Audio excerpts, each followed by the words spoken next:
Good evening, everyone. Thank you so much for you who are joining us from home.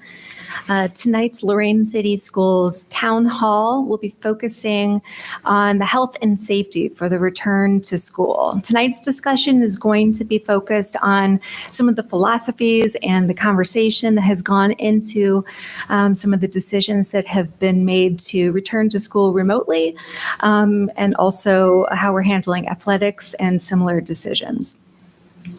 Next week, we will be talking more about the logistics of that return to school plan. So be sure to catch us next week as well for that. I want to introduce our guests here tonight. To my right, we have Katie Malier. She is a CNP and she runs our Mercy school-based health clinics right out of our schools. She's fantastic. Welcome. Thank you. Thank you for having me. We have Mark Ballard. He is our board president, and he also owns and runs WNZN 89.1, a Christian radio station here in Lorain. Thank you for having me. Thank you for being here. We have Lorain County Health Commissioner David Kovale. We're very honored to have him with us. I know you have a busy schedule too. Great to be here. And also, I would like some points for pronouncing that correctly because that is a tough name to get right. Right on the money. We have Dr. Jeff Graham. He is our CEO and superintendent of Lorain City Schools. Good evening. Courtney Nazario. She is a board member and parent here in Lorain City Schools. Thank you for having me. And Tim Williams, he is our board vice president. He is a pastor of the Greater Victory Christian Ministries. And I want to make sure I get this right, the chaplain for Lorain Police Department. Thank you for having us with you. Welcome. And just real quick, you'll notice that I am not wearing my mask tonight. And we have that on, we have permission for that from our health commissioner, who's going to share with you a little bit about that decision. So it's important to remember when you're inside a building and you can't keep 6 feet apart to be wearing a mask. Also, when you're outside and you're having trouble keeping 6 feet apart, that's important to wear a mask. In a board meeting like this or in an office setting where you're in your office by yourself, you can actually come in with a mask, sit down, take your mask off, conduct your business as long as you're 6 feet apart, and then put your mask back on as you leave. So again, that's the protocol for, I know a lot of people ask that question a lot about board meetings or council meetings or whatever. And so just for a little point of clarity there. We really appreciate that because it's so important to us to be modeling that good behavior for everybody who's out there watching tonight and who I'm sure have questions about that topic. So we're going to start, as I mentioned, tonight we're going to be talking about health and safety for the return to school. And Dr. Graham, you have been on the job for a full 2 months now. I know that it has been a whirlwind. And if you could talk just briefly, I know you discussed this at a recent board meeting, but what that process has looked like for your team to gather input into making a decision about how school will look this year under a pandemic. Excellent. Thank you. And as Aaron mentioned, we've been giving updates and we'll continue to give updates on exactly where we are in our plan. So where we began, how we got to where we are, and the why behind all that. So if you want to see that in more detail, please go back on our website and check out the board meeting. We kind of walk folks through. This is the second time, and in 2 weeks, we'll do another update. And with as much as going on, there's actually a lot of updates between in a 2 week period. But the spirit of it is, obviously, the CDC, the Ohio Department of Health, our health commissioner, has given us parameters to operate within. They interpret what the research says and give us the best practices, as Dave just kind of did a couple seconds ago when it comes to conducting a meeting. We've taken that information and inserted that into our process. And our process is based on a few principles. One is that it's logical, it's honorable, and it's clearly defined, and we're going to continue to follow it.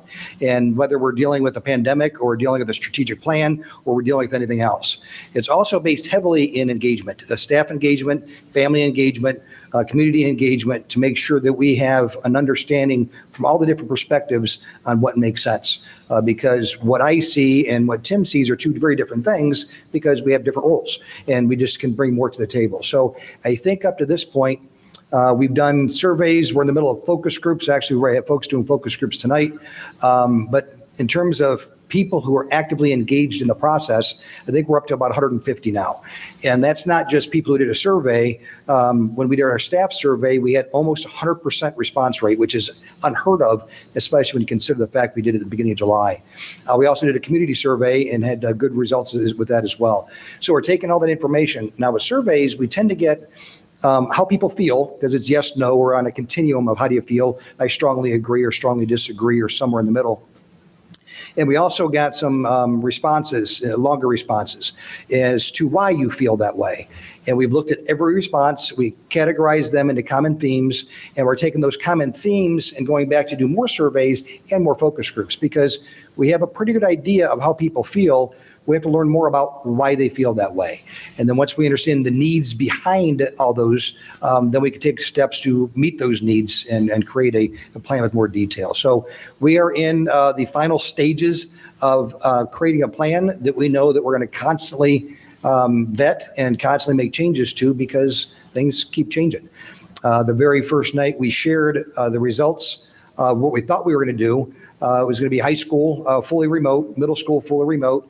And what the research showed at the time was that students 10 and under are incredibly unlikely to contract the virus and incredibly unlikely to transmit it. Well, since then, there's been a lot of research that contradicts that. So we, as part of our process, we vetted it. We knew, or we thought at the time, that in-person education for students 10 and under was a possibility. And we found out literally the next day that maybe it's not. So again, as we continue to learn, we'll continue to craft our plan to make sure that it's meeting the needs of our students while keeping our students and our adults safe. Thank you. And for the surveying process, if I have the numbers correct on this, staff surveys, we had like 968 staff members participate in that fashion. For our families, it was about 1,500 families who participated in that way. We had about 150 of our families who speak Spanish who participated in that. So we've really had a lot of touch points and a lot of people who have looked provided input and feedback to feed the plan. And now that the plan is being drafted, who are looking at it to say, this makes sense, this doesn't make sense, we need more information here, et cetera. Yeah, we're constantly going through and learning more about things. And we've got a base group of about 40 people, and many of them go out and include others into, I think we have right now 8 different work groups, and that number of work groups keeps growing. They get the work done and they come back and report out. And again, we kind of craft a plan on the run. But right now, and I know that people are anxious, especially our staff that report in on Monday. And I hope if you're watching now, Monday, we know it's not going to be the start, a typical Monday before the start of a typical school year.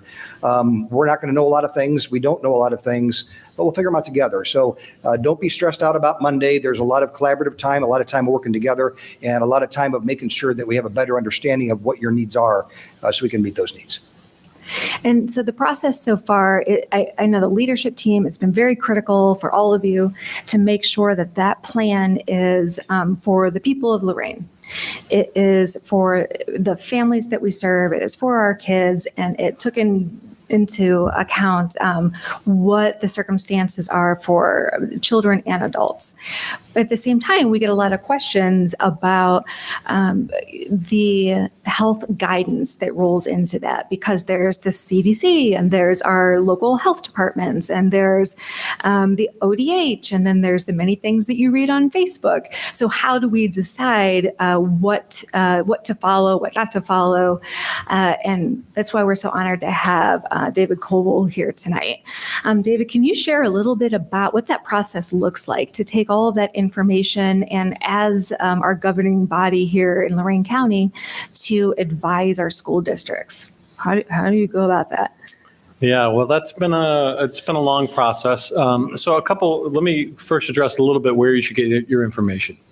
Again, I know social media is out there and everybody's got an opinion, right? So you should really concentrate on CDC, the Ohio Department of Health, or Lorain County Public Health or whatever other local health department you'd like, to really get credible information. Because again, there's a lot of stories out there, and there's a lot of, studies that studied one particular part of the virus, and then somebody makes a whole bunch of guesses based on that. And so it's important to get that good information. So early on in this, seems like forever ago now, in March, I was meeting with the superintendents for the whole county every week, every Friday, and then every other Friday for some of it, to talk a little bit about what we were going to do as we got closer to schools closing. And what should we be concerned about, and how should we be handling that, and everything from things like prom and graduation ceremonies that you could do in some safe but completely different way that we've gotten used to. And then for the last couple of months, we've really been concentrating on how do we balance educational needs, right? The idea of kids trying to be in person versus virtual, and the benefits and difficulties there, with safety. And so I think the important thing that I started with the superintendents, months ago was there's no such thing as zero risk. There just isn't. This virus is a contagious disease, and it's difficult to control it. And so what you want to do is you want to mitigate as much risk, reduce the risk as best you can. And so we really concentrated on how to do that. Now, what we have learned, and I think we are continuing to learn, is that businesses that reopened with this idea of creating more barriers and creating more difficulty for the virus to spread, whether by wearing face masks, being 6 feet apart, washing your hands, screening people to make sure that they stayed home if they were sick, and that kind of thing, those worked. And as we had individual businesses that had a person from the community come in to that business, it didn't spread. And then those businesses that didn't do a very good job of that, they'd get someone from the community that brought it into their business, and it would start spreading. And so we really learned a lot from that. And it informed a lot of discussion around, well, how would we do that with kids, right? How would we do that in schools and the unique environments that are here in schools? And so we put some general guidance out on all the different ways you could try to work on that. We spent a lot of time talking about busing because, again, ideally, it'd be great to have kids really spread out on a bus, but it would take you 3 or 4 times as many buses as you have now. And how do you deal with that? And when to wear a mask and when not to wear a mask, and all of those different pieces. And so we have some guidance that we put out for all the school districts to kind of consider. And I have to say, it's really not up to the health commissioner to tell you as a school board, don't come to school or do come to school, right? My job is to really try to teach you about the risks, how to mitigate those as best you can. And then ultimately, it's the decision of the school board and the superintendent to say, okay, this is how we can do it. This is the plan we're going to use. And then we can help you as that moves forward to do a good job of that plan. And that's the balance between education and risk that's really important. And that's really interesting because one of the things that we are questioned about a lot, and like I'm no health expert, it's hard for me to answer, but the Ohio color-coded public emergency system map. And okay, so we look at what the different counties, what color they are, and there's all these questions about, but if this is happening in Lorain County, which is very diverse, how can you make decisions for our entire county when the situation in Wellington, for instance, would be very different from what's happening in Lorain, which is very different from what's happening in Elyria, et cetera. So it's confusing for all of us to school districts and families to make decisions with that system. Yeah. So public health data is not meant to be looked at day to day. Okay, it's not unlike the stock market, right? If you looked at the stock market day to day instead of over time, it'll drive you crazy a little bit. So the idea behind these public health systems is to really look at trends. And so you notice that we're orange, okay, but for a couple of weeks there we were red, right? And that had to do with our case count and how our case count was fluctuating based on testing and a variety of things. And people get really wrapped up in case count.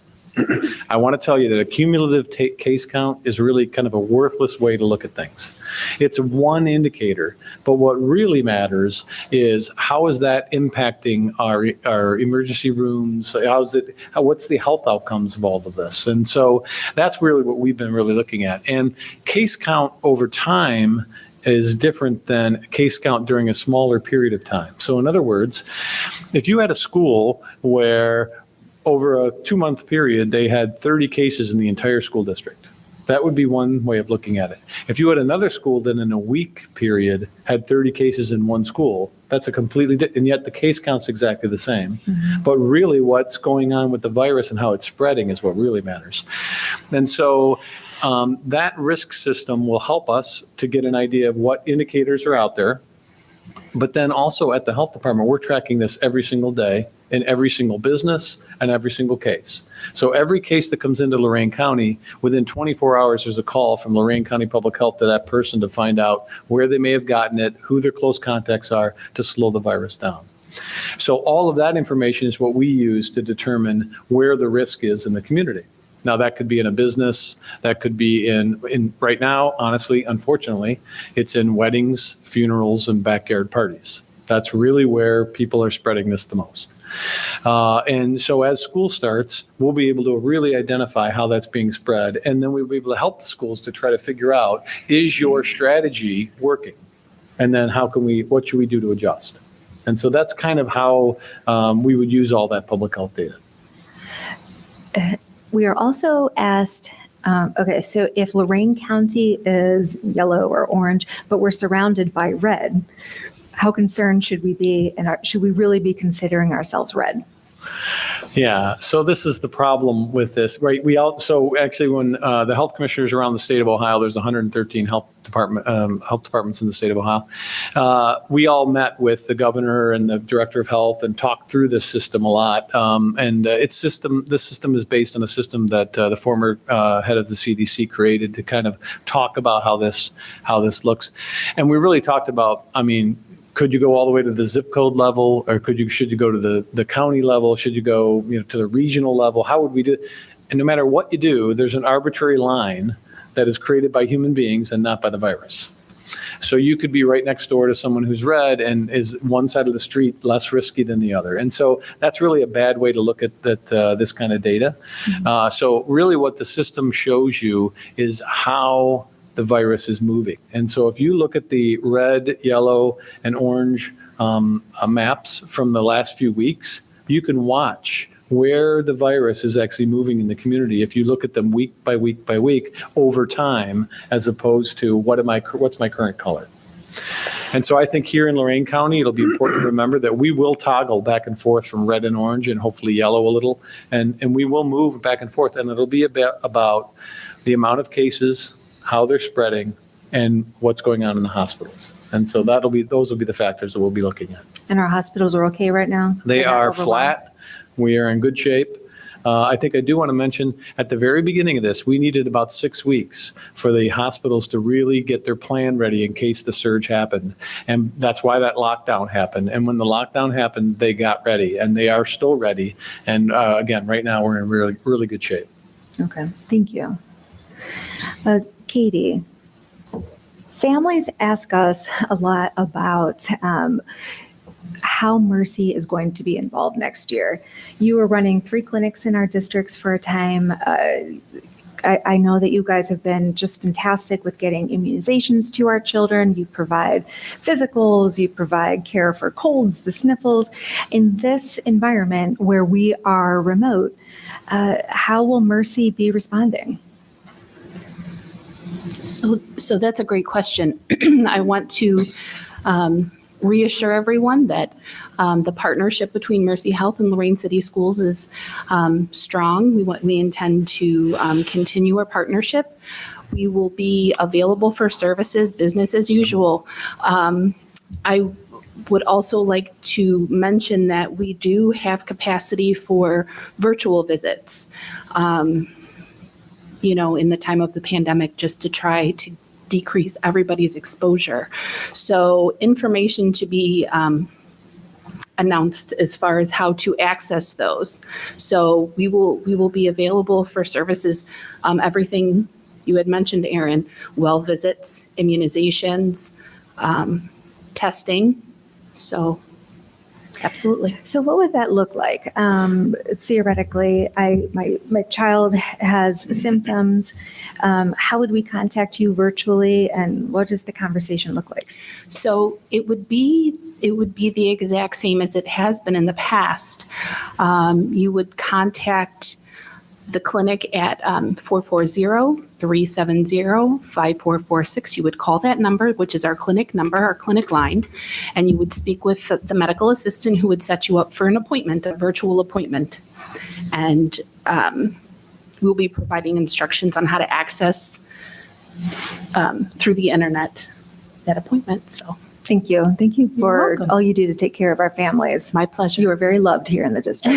And if I could just echo that very, very quickly. And first of all, I was talking to Dave Kovale earlier, and I've mentioned this many times, but I could be remiss not to do it while he's in the room sitting next to me.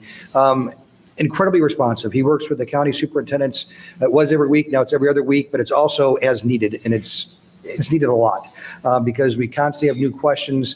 And you talked about how you sift through the data. You know, one day we're reading that we believe this to be true. The next day, another study comes out that contradicts it.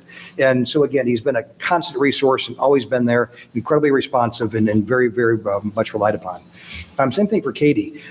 Katie, she's been a part of our Mercy Health clinics, but as we're putting together our plan and we meet today, we had a 4-hour meeting. And we got a lot of meetings. Again, we try to sift through this. She's at all the meetings, sifting through, giving medical advice, give healthcare advice, helping us understand why some of our ideas are feasible and why sometimes they aren't. So again, Katie, I just want to thank you for all the time, and Oli, the president of Mercy Health, for allowing you to be a part of the team, not just for the clinic side, but for helping us create a safe environment for our children and our adults. So thank you for that. I appreciate that. Thank you.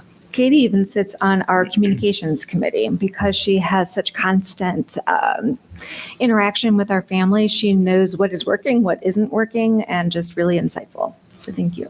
Thank you.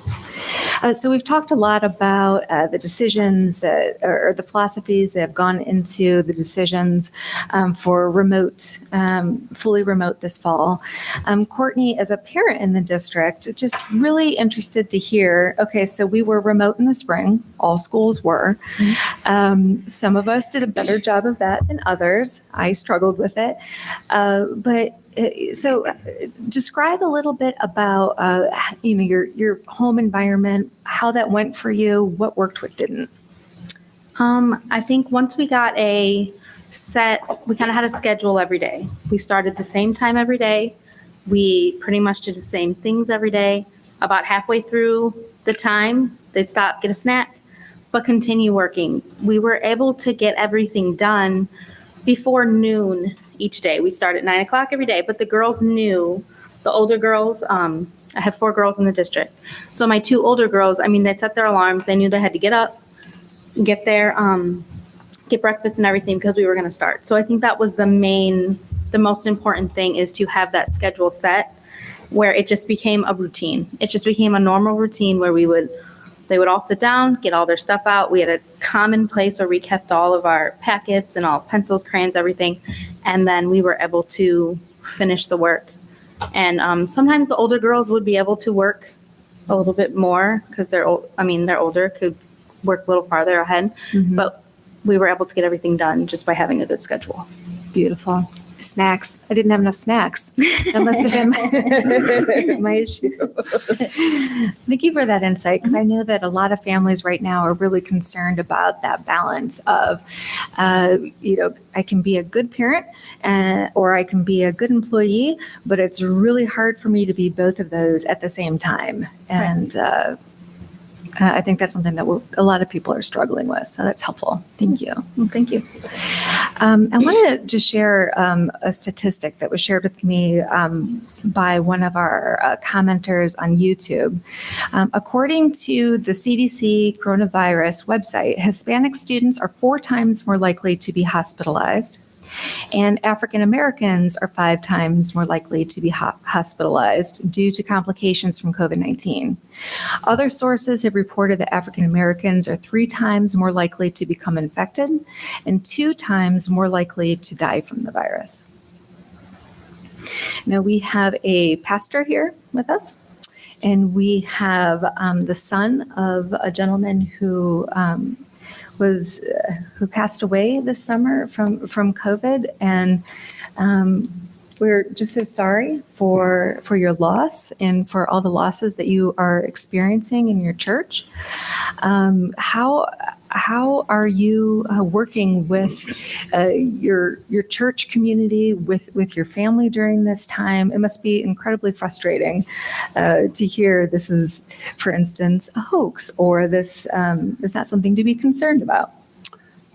Incredibly frustrating to hear people say that it's just people putting fear in. They're politicizing a virus. And we've lost several people that we know in our community, my dad being one of the ones that was closest to me. And to be able to have to say your goodbyes via Facebook, Zoom, or a FaceTime is disheartening for everyone. And because we know how treacherous this thing can be and what it does and how it ravages the body, it sickens me when I hear people say that it's not true, and when they don't take the precautions to keep, even if they're not concerned about themselves, to keep everyone else around them safe. So I ring the bell as loud as I can every time that I can to take the games, take the politics out of this thing. Nothing's really that different today than it was back in March when this thing took off, except they flattened the curve. Hospitals are ready for you now. We got a bed ready for you, but we still don't have a vaccine or a cure for this thing. And that's the thing that I want to make sure we don't get comfortable, because they're saying, okay, let's open it up. We can go back to a normal life, because COVID is not part of our normal life of past.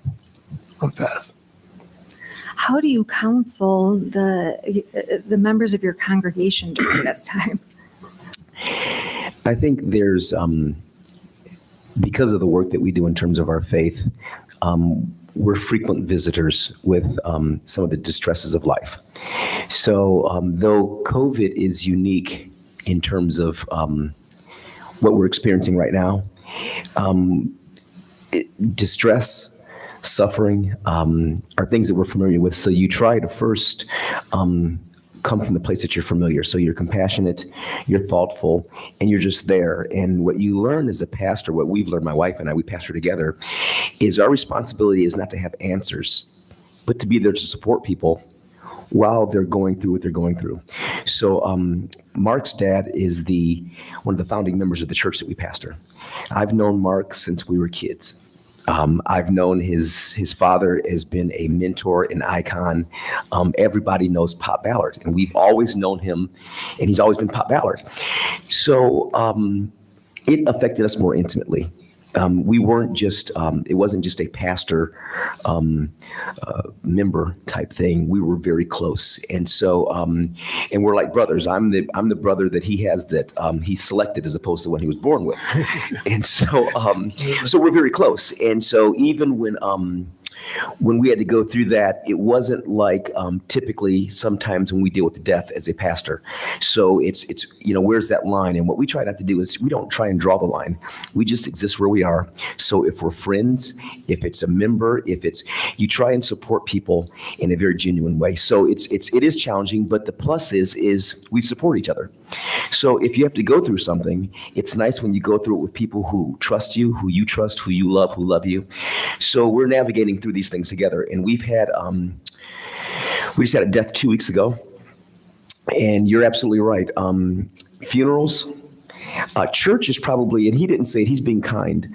But this place, this virus is going crazy in church. And it's not a lack of faith. We're not afraid, but we understand that this is real. And so we approach it not from a fear standpoint, but this is reality and we have to make adjustments. But places of worship are probably on the top list of where this virus is being transmitted. So we compliment most of the churches in our community who've chosen to be viral. And the only thing that we've been doing that's not so viral are funerals. And guess what? That's where it spread at. So, as a faith organization, we want to be leaders and we want to be the example of how to behave in this environment. And so that's what we've been trying to do, to support our membership, to stay connected, just like we're trying to do with our kids. We don't get to meet like we normally meet, but we have to stay connected. So we have to figure out how do we do that and how do we support each other in a genuine way, even though we can't be face to face. And so the reason that this particular grouping of people are here tonight is to share with our community, to share with our families, the hearts and the minds, right, of the decisions that are being made for our children, their families, our staff members. So that's why you guys are all here tonight. So thank you so much for contributing to this conversation. And I believe just judging from the interactions that we've had on social media and email and the phone calls that we get, the texts that we get, that there is an understanding and people are good with remote for fall. A new decision that was announced this week was regarding athletics and the decision to not have contact sports. I know that there were a lot of conversations that went on behind that. And I think it would be helpful for people to hear the philosophies and some of the debate that went into that for you. So with Wasn't that, easy.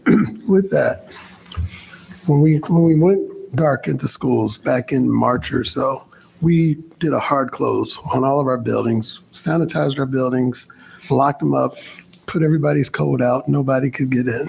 Wanted to make sure that we got these buildings safe.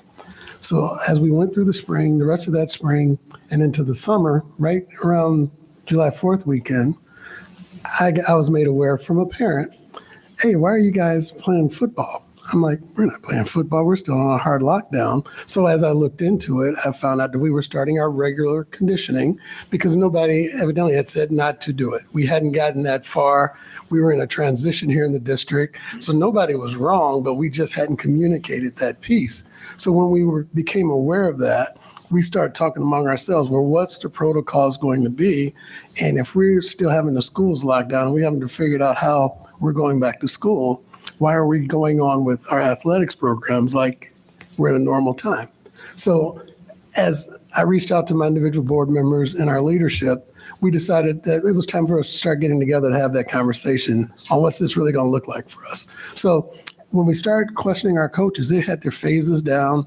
They were following all the rules. They were doing a good job, but we were still saying, the NBA, a multi-billion-dollar business, has decided we're not going to do this. They walked off at halftime. We're not coming back until we get a handle on this thing. The NFL, they're still not really sure what's going on. In the baseball, they decided to finally start up. They had themselves separated, and they're still having outbreaks. And now the Big Ten is shut down, and the Pac-12 is shut down. And our question is, if we can't decide how we're going back to school, why are we actively doing athletics in contact sports especially? So those are the conversations that as you try to go get you a few groceries or pump your gas, you got parents asking you those questions. Parents of the athletes or the athletes themselves are saying, look, we want to play. We want to get out there. And I understand that. I was an athlete. I played as well.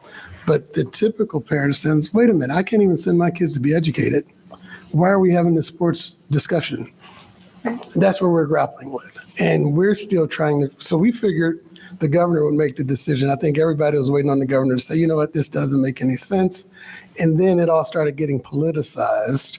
So the governor's like, I'm not going to try it, you try it. So nobody really wanted to take responsibility on who was going to make that call. Some of the people with the Ohio Athletic Association who were going to make the right call, from what I'm understanding, were kind of dismissed. And now they're not saying, they're saying, make it locally. Make it locally. So then we get here, we got 611, 640 districts making individual decisions, and nobody's really sure who's making the right one. So once we get an outbreak, it's going to be too late because everybody's going to say, why did you guys make that decision when Ohio State's not even playing football? And then we've got to answer those questions. So we've taken on a position to be more cautious, maybe more cautious than necessary, out of the sake of being healthy and making sure, because, little Johnny and his coaches may be doing all the right stuff. But when little Johnny leaves that coach, we don't know where he's going. So if little Johnny is not doing the right thing there and he comes back to little Bobby and infect little Bobby then goes home to mom, dad, grandpa, and grandpa. And we don't want to be responsible for making anyone else go through what I had to live through. Exactly. I mean, that's what I see as Yeah, that's the passion behind it, making sure that we're loss extra was cautious. deep. The loss was Absolutely. deep. Yeah. Amen. And if I could add, and we've had great dialogue, and we've had multiple perspectives in the room. Most of us were athletes at some level, some better than others. And we're in a sports culture society. And in our sports culture society, there are certain sports that dominate. And they dominate ideology. They dominate the media. They're a part of our culture that's so ingrained that it's like separating the cream from the coffee once it's in there. And so we recognize that based on our submersion into sports culture, which is part of American pop culture, we don't have a clear perspective. And so you try and get as many perspectives in the room as you can, so that through that you get some insights. And so our athletic director, our coaches, they advocated strongly from a certain perspective, and we respected that and appreciated it. We had to make sure that we came from another perspective. We always have Dr. Graham in the room so that whichever perspective isn't there, he's going to take that one. And he's brilliant at that. So we were able to have some, and these weren't nice meetings. We spoke freely and candidly because it was more important to say what needed to be said than say it the right way. And we would always get things about, what our health experts were saying. And we have great respect for Mr. Kovale and the work that they've done. But even in those situations, I mean, we're passionate about this because this is our kids, this is our family, this is our lives. So we went at each other pretty hard and we were respectful. But again, we knew that the rules of our room was it's got to be said. So say it, say what you're thinking and how you feel. And we won't personalize it, but it's personal for everyone. And so we had some really, really intense conversations. And then we would have conversations after the conversations so we could say how we really felt. And through that process, I think we came to a place where we did have perspective represented. We did have different ideas. And there were folks advocating from the sports perspective, from the athlete, from what our kids need, from what these things mean to our kids outside of the X's and O's of football or volleyball, or as we'll talk about a little bit, marching band or soccer or cross country, whatever that sport was. And so we think we got the X's and O's represented. We also were able to share with our coaches and our staff the philosophies so that our district, it's our values that we're representing. And it's not that we devalue this, but we have to prioritize this value right now. And I think sometimes when you prioritize something, one may assume that you devalue their perspective. No, we're just going to prioritize. And right now we have to err on the side of safety. And in doing that, we have to make sure that we go back and capture some of those intangible things that the transformative things that are happening in those practices, in that learning environment, and make sure that our kids don't lose all of it. No one gets everything and no one has to lose everything. And that's kind of how we kind of approach it. So let's find that place where we can get most of what we really need to have. And then let's go back. And that's the other thing that I'll share with our families is some of those things that we don't have today, we may have again. And we have to assess when we cut this, what else did we lose? And then how do we bring some of those things back because they're very much needed for our students to grow and develop. So we're sensitive to all of it. But if we're going to make a mistake, then, they say darned if you do, darned if you don't. In this scenario, the darned if you do is far more devastating immediately than you don't. Again, I think as Dr. Graham has expressed and many of our academic leaders is the achievement gaps that we're going to experience, the personal development gaps we're going to experience. What happens, I think about my life, if I did not have band or sports in my growing up in high school especially, I don't know where I land, how I would be. So we're going to try and make sure we capture some of those essential things that they need. But right now, we're not going to be able to do it in those traditional ways of what that sport specifically offered. Well, and you bring up a good topic, marching band. And I think with contact sports, there's an understanding amongst us that, okay, so if it's football players on a line and they're, in each other's faces and they're breathing on each other, that, okay, clearly this is unsafe. But if it's marching band and everybody is turned away from one another, how is that considered to be equal risk? So, and since it's kind of direct towards me, so first I think, and please Dave jump in. Yeah, I'm a musician guy. Yeah. So contact, we have a kind of a concept of what contact sports mean traditionally, is in sports where you're physically engaging and locking and doing all that. But I think in the COVID world, contact means something different. Contact has maybe to do with the respiratory space, right? So when I'm playing volleyball, which is not considered a contact sport, but I'm at the net, and I'm breathing on this person right across from me, now there's a different kind of contact. So we're not necessarily talking about sweat and all that stuff that we don't know about. We're just talking about sharing some same airspace. Well, is that correct? Yeah, it's probably better termed as distance sports, if you will, because you're right. Volleyball is actually a sport that would have a lot of opportunity to spread the virus. And Yes. Because again, I played a lot of volleyball, and every single point you're up at the net, two people trying to block somebody who's trying to hit it, and so they're right on each other at that net, and that's not made out of anything but netting. So, so that's an issue, and obviously football and even when you look at soccer and basketball, those are all sports where you're right with someone and you're right next to them, and so again, I said this before, there's no such thing as zero risk, but if you look at the kind of level of risk based on different sports, you can kind of pick it out. Honestly, golf is probably a pretty low risk, right? You're not that near each other unless the golf team happens to hang out afterward, which is really the risky part. So again, if you look at different sports, each of those sports brings its own unique challenges. And so I think that's really the important part to remember. And so, again, as we keep talking about terminology and we say contact, I think the distance is a better term to use maybe because it's really more accurately describing the behavior we're talking about. So some folks say, well, that's not a contact. Well, it's not just about traditional contact. It's that space, that distance. So then when we look at marching band, which wind instruments, you're blowing a lot of air through them and a lot of spit. All of us who were in band, I was in marching band at Ohio State. I'm high school marching band. Go Pioneers, Elyria High School. Yeah, sorry. Oh, boy. Our Mr. Civic and our band, wonderful program.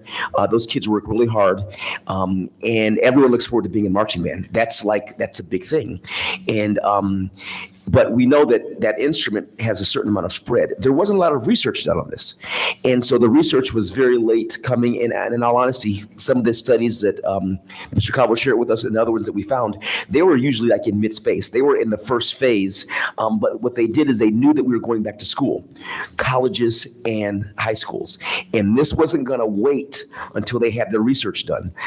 This is a right now thing, and we need to get ahead of it. Just like as Mark was saying, our sports start before school. And so we're working on getting school started, and all these other activities, they have a start date because what happens on the third week of August is there's a game. So we're getting ready for that. And so we looked at the different instruments, and we were very specific. We read lots of studies. We had assistance from the health department, and we did some of our own research. And then we started looking at, so what are the protocols? There were some directives have been given, many hadn't, but so it was kind of created on the fly. And how do we best protect? Not how do we eliminate, but how do we mitigate, and how can we do it as safe as possible? And our music staff was very responsive. We sent them some information, and within 2 days they said, we've gotten these things taken care of. And our other support staff assisted. So we felt like we were doing everything that we knew to do, but even in that, we knew there were some risks that we just could not remove or reduce enough that we felt comfortable. And so the decision came down that, as with other activities, until we were further down the line, until we had more data that was compelling, that we didn't feel, I think as Dr. Graham said, felt safe enough to continue. And so we know that band is a curricular activity also. And so we challenge our instructors. So we're going to have to learn how to deliver this form of education, music education, in ways that aren't traditional that we would do with marching band. There's so much learning that goes on. There's so much leadership. There's so many things that you can't just do in a classroom. It's that advantage. But they're going to have to figure out, how do we effectively teach these concepts and teach music without the dynamic of marching band right now? And we tried all kinds of things, mask on bells, guards for flutes. I mean, they're coming up with all kinds of creative things. And what that told us is they're searching. And they're continuing to search. And at some stage, we're gonna be better prepared for these things the next time around if it happens again. But right now, our practices were just so far ahead of where the science was at that we thought we need to pause this until that research catches up, and we know that we're not placing people at risk. Does that summarize? And that's how we got there. So it was a lot of conversations, and so our community knows none of these conversations were had in a vacuum or without input from those instructors and those folks who know this best. Again, so we understand our role. We're not really overly scared of it. We respect it, and we're going to do the best working with the leadership to make those decisions. But again, we're not making them uninformed, and we're not making them without that input. So. Thank you. If I could just add to that, excuse me, and I appreciate the way Mark and Tim described the process, because there was a lot of conversation, a lot of different groups, reaching out to a lot of different people. And we didn't agree on things at different periods of time, and went back in the conference room back there with about 15 people and chewed on it again. And again, remember it was Tim that said a lot of things. And my response was, I could comfortably and in good conscience argue everything you just said and take the opposite side of it. But I also could be very comfortable and in good conscience agree with and support everything you just said, because there are so many, not different sides, but when you look at, you talked about the fact that you were an athlete and in band, and if it wasn't for that experience, where would you be? You talk about the achievement gap piece. There are so many things that we have to consider, and there's the health risk of the COVID. There's also all the other health risks that go into making these decisions, from just being isolated from one another and not having the opportunity to be around quality people like our coaches and band directors. We chewed on a lot of different things. And candidly, I was okay with where we were in terms of that phase of athletics, because you're still not allowed to do much. You're supposed to practice good social distancing. But when you look at the data that Aaron shared earlier, that people of color are 4 to 5 times more likely to get the virus, to be hospitalized from the virus, and to die from the virus. And when you look at people of poverty, are also 4 to 5 times more likely to hit those criteria. There are things we just couldn't ignore. And I think during that meeting, I heard, I think at least 12 people say, and I'm making up that number, but it was close, I wish somebody would just make the decision and cancel this, meaning the governor or Ohio High School Athletic Association or the Ohio Department of Health. And again, Dave was a part of some of these conversations with us, and his job is, and I agree completely, is to, here's the research, here's all the stuff, and here's how you can do it the safest way. So we made the decision. We said, if this is truly what we believe, why wait for someone else to make a decision that we can make ourselves? So we did it. And I think in good conscience, it was the right decision to make, because, to Mark's point, I couldn't look a parent or a grandparent or a child in the eye and say, I did suspect this might happen. And with the demographics of Lorain, we know that we are higher risk than most. So we did I made a decision that was, I think, in the best interest of our children and their families when it comes down to safety. Because I think Tim said a couple seconds ago, right now, the COVID, the health piece, that piece is our highest priority, although we do understand that we have other obligations to meet the needs of our children and their families with that social isolation piece. And we're going to come up with other ways to do that. But to Aaron's point, you can't play football and maintain proper social distancing. So those close contact sports are, I think those are the sports that, in good conscience, I couldn't see how we could have competition, especially when you bring in, when you're competing with other communities to the the fair comment, the county fair, when other people come in and mingle and then go back out, the virus is going with it. So we're increasing the likelihood of causing harm to the people we're here to serve. And so that's where the decision came from. And this leads into the next topic of conversation. And I've been easy on you guys so far. Like, I've given you very pointed questions. But this next one is for all of you, and please chime in. So they released a map of Ohio, and it showed which school districts were going back in person, which were doing a hybrid model, which ones were going remote. And it was a pretty distinct pattern. Like, the more affluent school districts, they were going back fully in person.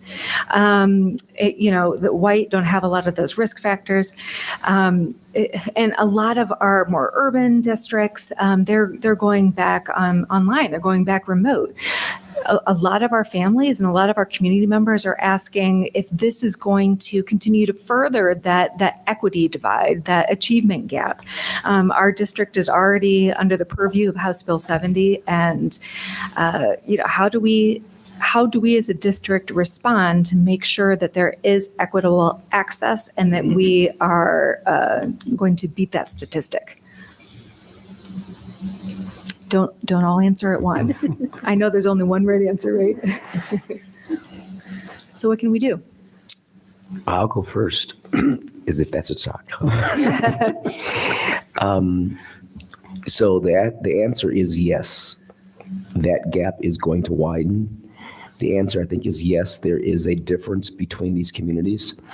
And so in certain communities, people in our positions have to watch out for people more because there's systemic issues that we deal with. And so when you have something like COVID, where you have this significant systemic bias and disadvantage, it exacerbates it even more. So those who struggle more, those who have less advocacy, those who have less resources in this environment, they suffer the most. So if we think that we're going to be able to reverse that in this environment, it's naive. In fact, it gets wider in this kind of environment. And so those disparities directly impact our kids. And so again, the big struggle, what happens with COVID, it's going to create for our kids a greater learning gap, a greater achievement gap. It also happens to increase the death risk, and not just specifically to our kids, but who they take it home to. So our kids come to school and they get something, and it's okay. They don't show many symptoms, we hope, or whatever that might look like. But when they take it home to the grandparents who take care of them and the families, there's a whole nother risk element there. And so that's also what we have to consider. If Johnny takes it home, there's A, B, and C that are more probable to happen, whereas Susie from this neighborhood, this environment takes it home, that is lessened. So those are the pieces that we're very, very, very consciously aware of, is who is it they're going to impact and what does that look like? So even though little Johnny wants to come to school, I don't want little Johnny to have to deal with, I gave this to grandma. Because that is a whole nother piece that kid will carry. And so we're talking about psychological damage and social emotional damage. That's another piece that we haven't really calculated, is when I know Granddad Paw, as my little godson calls me, got this from me. So those are places that we, though we violated some space and we've made some assumptions, we have to occupy that space and make decisions based on those kind of potential outcomes. And so I think that drives a lot of our decision making, and you will see that consistently. And as you look at that map, in the coloring of that map, well, you can probably take the coloring of that map and take the color of the demographic of those people who live there, and there's probably a very strong correlation. And so we didn't create this and make it up, but this is our reality. So we're going to make decisions, even though everybody else might not be. Everybody else maybe doesn't have the same dynamic characteristic challenges and barriers that we do. Yes. And I agree completely with your assessment of where we're going to be in terms of achievement gap. When this is over and we go back to what normal used to be, it'll be the largest achievement gap that we've ever, not just Lorain, but as a country, have ever experienced. And I just want to, just a couple of points there. And first of all, the achievement gap is going to increase because some districts are able to go back and we are not. And we know, and I have complete confidence, especially based on how our staff has reacted. School doesn't start, teachers don't come back till next week. They've been teaching themselves, and groups of teachers have been collecting or experts in how to do online learning with those who are novices and learning from each other and making themselves vulnerable. And I am very confident that we're going to get really, really good at it. But it's still not the same as being in person. And which is also why we had people question, if we're going to do remote learning, why don't we just do it for the first semester? And the reality is, the reason we're not coming back with children on September 8th is because there are a couple things we still need to learn. When we looked at the data, again, as I shared earlier, when we shared our plan, again, still vetting, we saw a possibility of bringing in our children from the ages of 10 and under, excuse me, because we thought, again, that they couldn't conduct or transmit or try to transmit the virus. Turns out that they can, based on new research, but there are still ways we can prepare to do that because it's critical, especially when you talk about children of that age. The learning that takes place is exponentially greater the younger you are. And it's old research, but I still believe it holds true. But for every minute or every hour or every day or every dollar you spend in kindergarten to get the same amount of growth in fifth grade, multiply that by 7. It takes 7 minutes, 7 hours, 7 days. And so the learning, and when you're 4, 5, 6 years old, is enormous. We can't underestimate that. It's not as difficult for a 16 or 17-year-old to learn remotely, but it is a lot more challenging and the risk is greater for our younger children. So we're going to continue to work on our plan as we've shared. It's focus on making sure that everybody gets a quality education, everyone is safe and protected, but we also focus on our most vulnerable students. And there's a lot of ways that we've defined that, all the different criteria, but one of those ages, or the age of the child. So we have to make sure that if we can be back and keep our children and their families and our staff safe at the end of the first 9 weeks, then we're going to do it. We're going to figure out a way to pull that off that is respectful, but again, safe. So that's why we didn't punt until December or January. We're going to try to get things done, but we want to leave that option open if it's possible. I just want to add what you said first was the teachers have been amazing. The staff that are teaching them have been amazing, getting ready to be the best for our students. But we also are going to have some training type videos for the parents also, so that the parents are also going to be the best for their kids. I mean, because this is very intimidating for some parents to go into thinking that they're going to be the teacher. But our teachers are going to be there along the way, and we're going to be able to help them with instructional, getting the kids on, and we're going to help them also throughout the long way with the help desks and with videos. And so I think that's very important also, that the parents are also going to be prepared also by September 8th. And we got a lot of feedback, as Aaron mentioned. We had 1,500 family surveys come back and 1,000, almost 1,000 from our staff. And across the board, they all said, yeah, we weren't very good at it last fall. Kind of caught us off guard, didn't have time to prepare. We did the best we could in a short period of time. Excuse me, we're going to be prepared. We're going to be ready. We'll have systems and structures and processes in place. People will be trained, children, their families, our staff. And again, not just teachers, but our staff will be trained on how to provide a quality online education. And this will be a cornerstone of what we do even when we go back to what used to be normal. I think there's an opportunity for the families in our community to grow and to learn and to support each other. So what usually happened is they came to school and there were a variety of non-educational needs met in school. And so what we're going to do now is have to depend on and support the folks at home to provide those things. We have to make sure that we figure out the most efficient ways of getting meals to our kids and to their families, even while they're studying. So those things have to be navigated. We're going to have to figure out how to support their mental health and their emotional health. So we have to make sure that we can link them to those supports. And the district won't be able to do that effectively without a lot of support and help from folks in our community. So if your sister-in-law has 6 kids and you can help her out, help her out. So we have to support each other and help each other through this. And again, it's an opportunity for us to really help each other. And I think communities grow stronger so that after this is over, our kids should be better served than they were before it happened. We should enlist and support folks so that everyone's competence increases, because parents want to help their kids more than anyone. And so how do we help parents? Our teachers are used to supporting parents, but they're mostly driven to support those students. We're gonna have to figure out other ways of making sure that our parents have the supports and finding out what do they need. And so I encourage parents, there's whatever you need, ask us. And what we will try and do is if we can't provide it, try and make sure we have the resources in place to help you get what you need. And I think if we do that, then we can somewhat mitigate that gigantic achievement gap.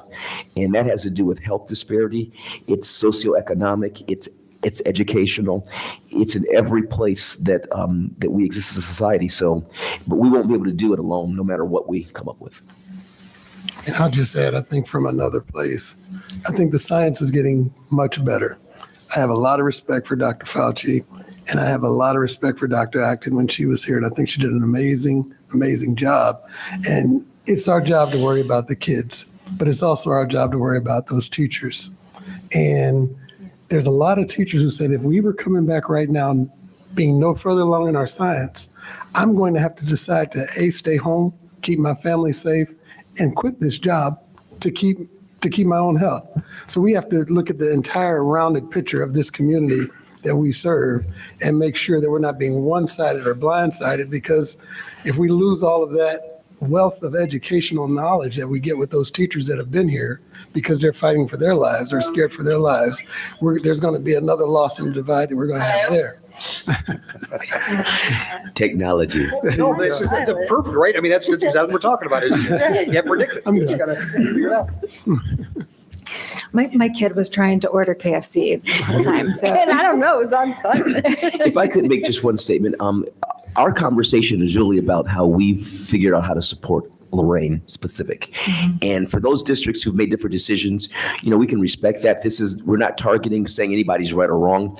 We're just trying to look at this in our lens and do what's best that we feel for our constituency. And folks can do this different ways, depending on your resources, depending on a lot of different variables. But again, we're acting specifically towards our students, our families, our teachers. And I guess if we're going to be wrong someplace, at least our error is because this is what we're focusing on. So I just want to be clear that we're not throwing rocks at folks who are doing this differently, but this is based on our leadership, based on how we've taken in medical advice. And we've gotten advice from every place that's reasonable. And this is what we believe is best at this time for our community. As Dr. Graham says, as the information changes, as technology changes, as medicine changes, as science changes, we're going to be adjusting where we have to adjust also. all right, we are about running out of time. I'm going to have one last question. It's going to go around to y'all. Because I'm sure you're aware, there's a lot of anxiety about people are just freaking out about, the health of their families, about the security of their jobs, about what's happening with the economy, about social justice and racial justice in our area, and a lot of anxiety about that return to school. Any advice that you would have to help them to decrease that anxiety, decrease that stress, so that they can take care of themselves and take care of the folks around them? Katie, I'll start with you, putting you on the spot, health professional. I gave you no heads up prior to that. I'm so sorry. I'm such a bad moderator. No, that's okay. I would just like to encourage families to not be afraid to reach out for help. I'm hearing, and I've heard over the past few months that, people are afraid. This is a scary time. We've never seen anything or lived through anything like this. We are here for you. We're here to keep you safe. Please reach out. I just leave it at that. Thank you. I'll take it. One thing I've learned during this time of being locked down and locked in, is there's a lot of education on YouTube and Google. And there's a whole lot that I've taught myself, I've learned myself. So don't necessarily be afraid to go and learn the lesson that you need to learn that you then need to teach your kid. Because you'll learn that there's a lot of educational opportunity out there for the adults as well as the students.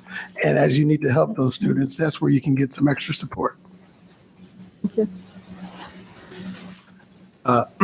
Well, so Mark mentioned before Dr. Acton, and I think I want to refer back at the beginning of all this when she was on with the governor a lot, and she made a comment that I think everyone has realized, but I don't think everyone appreciated at the time, and that is that the pandemic is not just about the virus. It's about the mental health strain. It's about the economic strain. It's about it all, and it's a marathon, not a sprint. And I think, that 6 weeks when we were locked down, people were willing to go. But then all of a sudden, when we started to try to open safely, that was just really, it's been really hard. And so I will say this. So, I'm the health commissioner, so I have to say this. So get out of your home, turn off your TV from the constant berating of COVID-19 constantly. Now, I say this, I get it every day, all day, of course, but honestly, turn off the TV, go for a walk, take the family for a walk, do some bonding outside, get fresh air, get a little exercise. It'll do great for your stress.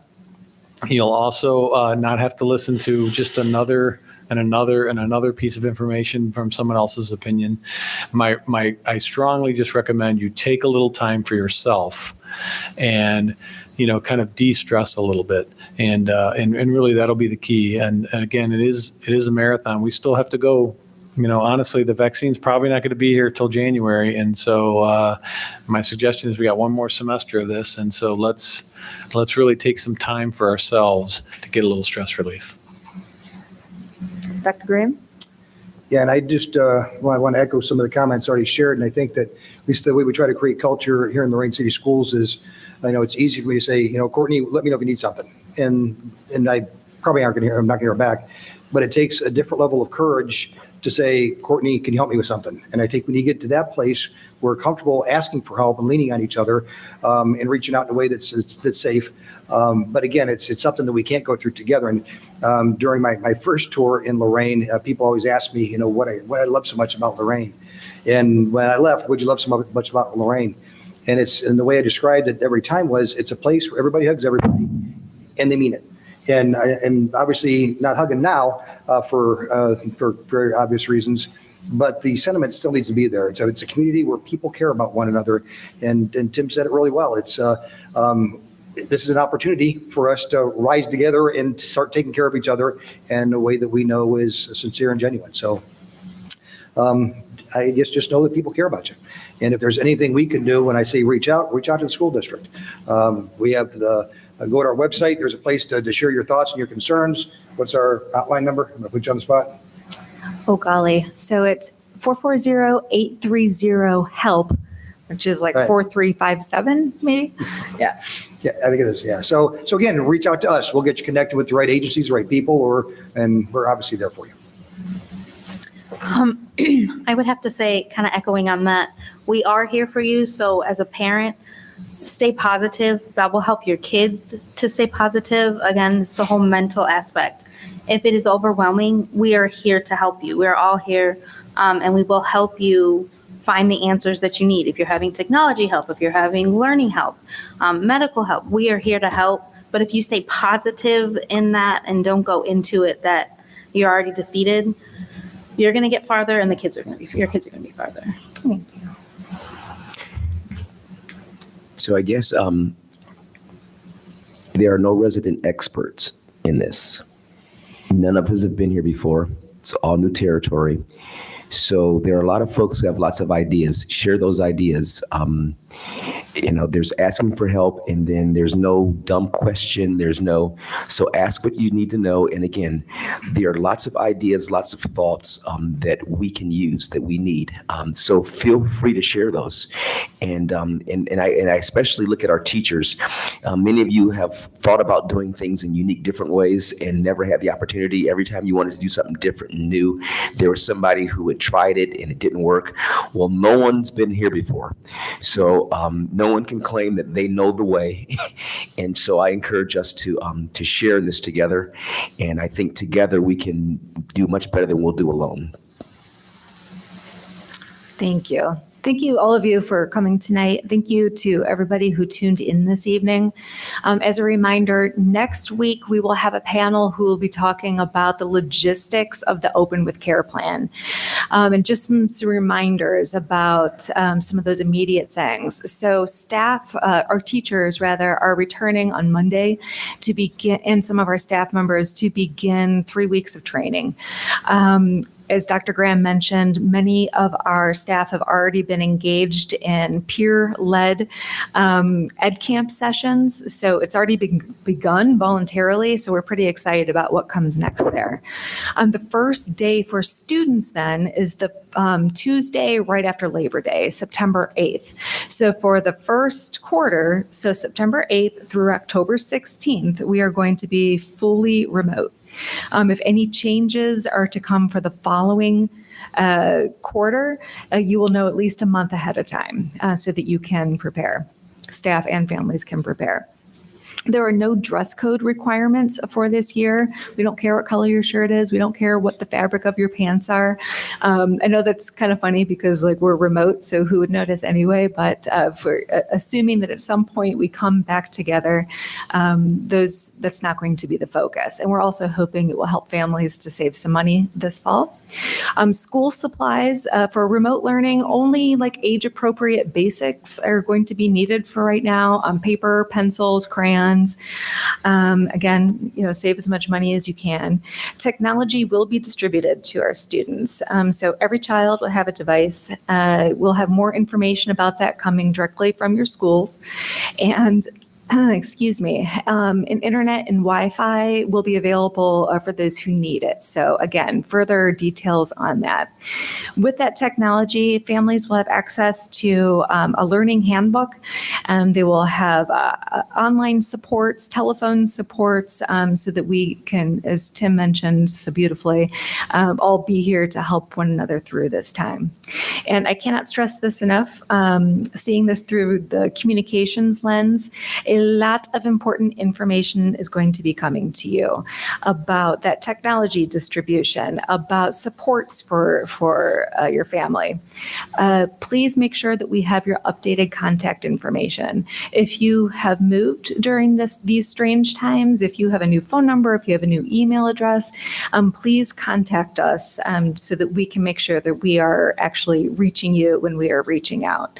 We also have some staff members who are going to be making some phone calls. So if you see a call coming from Lorain City Schools, please answer so that we can find out how you're doing, what your contact information is, make sure we have it correct, and to make sure, are you being fed right now? Is your family able to get to health appointments? Do you need any kind of assistance so that we can be there for you and your family?